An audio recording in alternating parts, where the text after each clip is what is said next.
But Brandon, let's move on into our next topic, and we're looking at arguably the biggest game of this week coming in. It is the Iron Bowl. We've got Alabama Roll Tide. We've got Auburn War Eagle. One of these teams needs to win this week, and I am going to ask you, as I always do, because I can't ask myself. You could. Can the Tigers pull off the upset in this one? Will they pull off the upset against Alabama? Well, which question are you asking? Can they or will they? Can the Tigers pull the upset? That's what we'll go with. That's what I titled it. Can they? Yeah, they can pull it. And the reason that I say that is because, one, they beat Georgia, and I know Georgia is still different than Alabama, but they beat Georgia. They didn't just beat Georgia. They blew them out 40-17 as Georgia was really rolling over everybody else throughout the season. But again, Georgia had not played Alabama, but also because of the game that Alabama played against Mississippi State just a couple of weeks ago.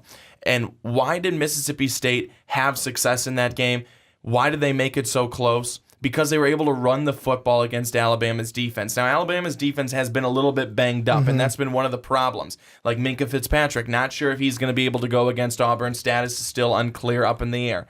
But if he's able to go, that's going to be a huge lift for the Roll Tide defense. But still, if Auburn is able to get a ground game going against Bama, I think that they're going to have some success.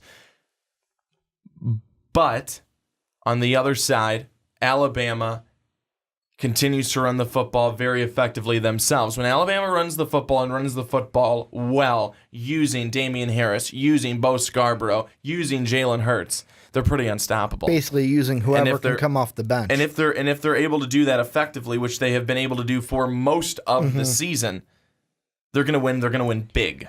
But if they get bottled up, if they struggle to run the football, and let's just be honest, they struggled to run the football against LSU. They won 24-10 because LSU wasn't able to get anything going. The defense for Alabama was able to hold tight. If they were able to get anything going, that would have been a much closer game, and it could have been a tough one for the Crimson Tide, because we've seen it. They've been teams that can run a little bit against them, get something going. They've had some success. You saw it with Mississippi State. And if Alabama struggles on the ground, which they rarely do, but if they struggle on the ground and you have to put it completely on Jalen Hurts to just throw the football, as good as I think Hurts is and as far as I think he's come from his freshman season just a year ago, I still think that would put the Tide in a tough position and make it a much closer game. If I'm Auburn, I'm looking at two tapes coming into this week. First off, I'm showing the team the tape from that Mississippi Auburn or Alabama game, and I'm saying, look at what they're doing. This is the closest a team has come all year to dethroning the top team. Let's be honest, even though Georgia was number one for a while, I didn't really see them as a top team. I saw them to number two to Alabama, even though they were equally as good in my mind. That's the first game I show them. The second game I show them, more importantly, that defense, I go, hey, do you guys remember what you did to Nick Chubb and Sonny Michael? You got 9 carries, 21 yards, and a longest of 7 for Sony.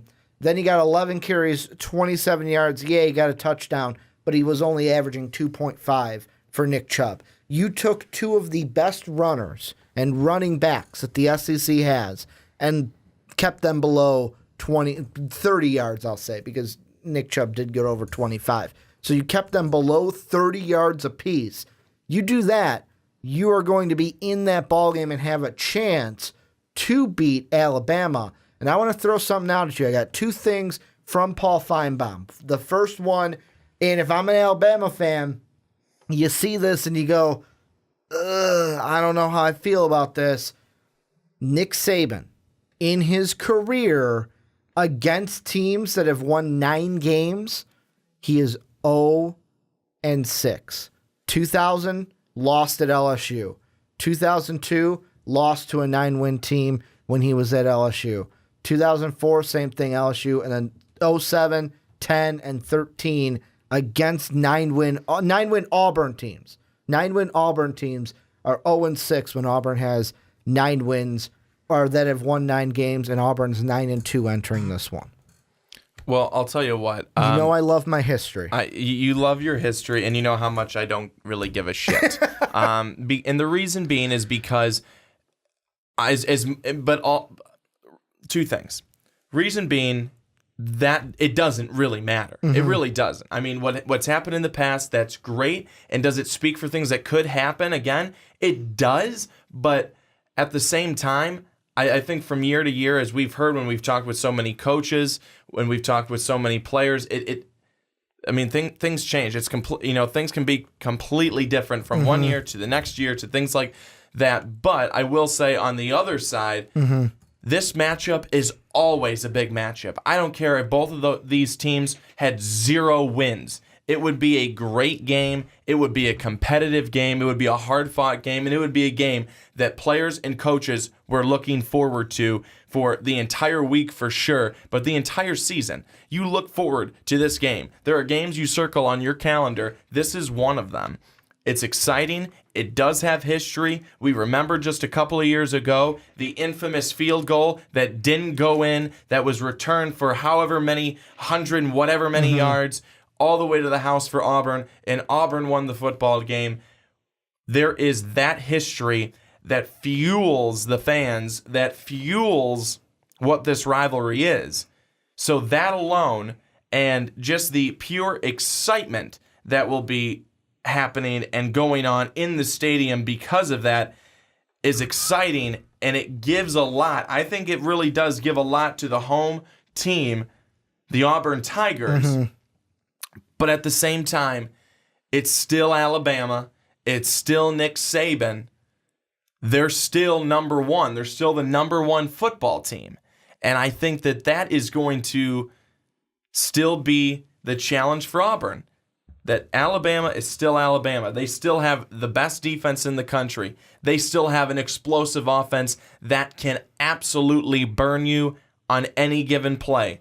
But for Auburn, you're not just any Auburn Tigers anymore. And I do not want to say that having Jarrett Stidham is like, well, it's like having Cam Newton again, because it's not.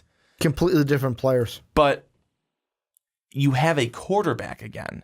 You have a very, very solid, good, competitive quarterback who doesn't just manage a game, he can get you wins. I want to ask you this. This is a line from Stidham against Georgia. Went 16 of 27, 214 yards, an average of 9.3 yards per play, 3 touchdowns, no INTs.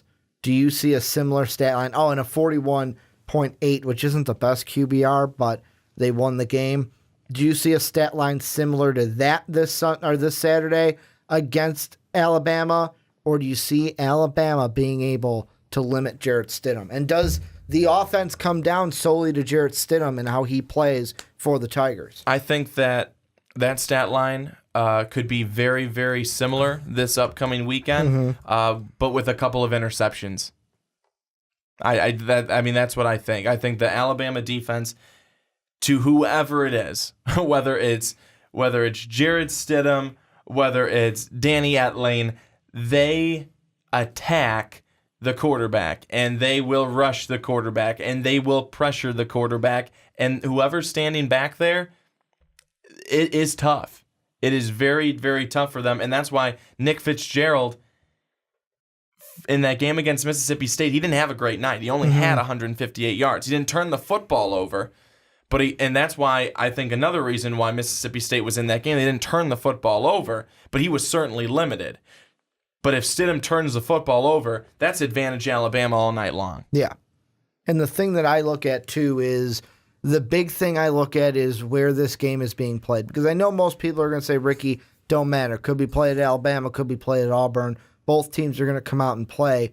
But for this year and how this season has gone, I look at where it's being played, and it being played in Auburn, to me, might play into effect in this one, because the only 2 games that I would say Auburn has had their worst this year were both road games. The first one, which people would say, well, Ricky, it wasn't a typical Alabama performance, but they still got the win, never trailed to them, was Texas A&M. When they went on the road to Texas A&M and they only won 27-19. Wasn't a typical Alabama performance. Then the Mississippi State game where it literally came down to the final play to where Alabama on a penalty gave Fitzgerald an extra untimed down to be able to try to win that game. That's one thing that would make me nervous is because, am I saying just because it's on the road, Alabama's going to lose? No, I'd be stupid to say that. Comment section would be riddled with comments saying you're an idiot. They already do it. I don't need to give them a reason to do it even more. However, I look at just it being played in Auburn's backyard gives the Tigers a little bit of an edge because, it could work out for them. They played Georgia at home. They went ahead and blew them out. I'm not saying they blow out Alabama. I expect this to be a very close game, but it being played in Auburn, I think, could be beneficial to the Tigers and help them in their chances for their goal to get the upset over the Tide. Points allowed per game for both of these teams. Alabama is a little over 10. Auburn's a little over 16. These teams don't allow a lot of points to opposing teams. They just don't. But one of the things that really stands out to me is also the rush yards allowed. 118, a little over 118 for Auburn. Alabama, a little over 87. So if Auburn has success running the football, they're already going at one of Alabama's best strengths defensively. It's not giving up rush. It's not allowing teams to have really good rushing days. So if Auburn, look at what I said they did to Georgia. Exactly. So if Kerryon Johnson is able to get things going on the ground, if Stidham's able to get things moving on the ground too, that's already one of those things where Bama's going to be looking at each other like, well, we've got to stop them because if they just keep going through us, they're going to be having a great game. But at the same time, on the flip side of the coin, where Auburn's giving up 118, that bodes well for Alabama because that is their strength offensively. It's running the football, and that includes everybody. Like I said earlier, that's with Jalen Hurts, that's Harris, that's Scarborough. That's, like you said, whoever they want to have come off the bench. That's just one of that come out back off of the Alabama running back tree that they've got back there. So it seems like in some games that is their strength. It seems like in some games it's like, okay, Harris, this guy I know, who the hell is that guy? Who's that guy? And they score a touchdown. It's like it doesn't matter who is behind there running the football for Alabama. They'll put anyone behind there and still get the same production. And I am happy that this one, and the thing I'm really happy about is, so on the weekends, I call football games for our old alma mater. I'm glad they're on the road this week, so I'll actually get to sit down and watch this game because this is going to be the best game of the season. I am thinking that going in. This will be, when we look back at this college football season, how we're going to look at it is there will be two games that we look at. I think the national championship, I'm going to reserve that for the best one because I always want that to be the best game between the best two teams, kind of like we had Clemson and Alabama last year.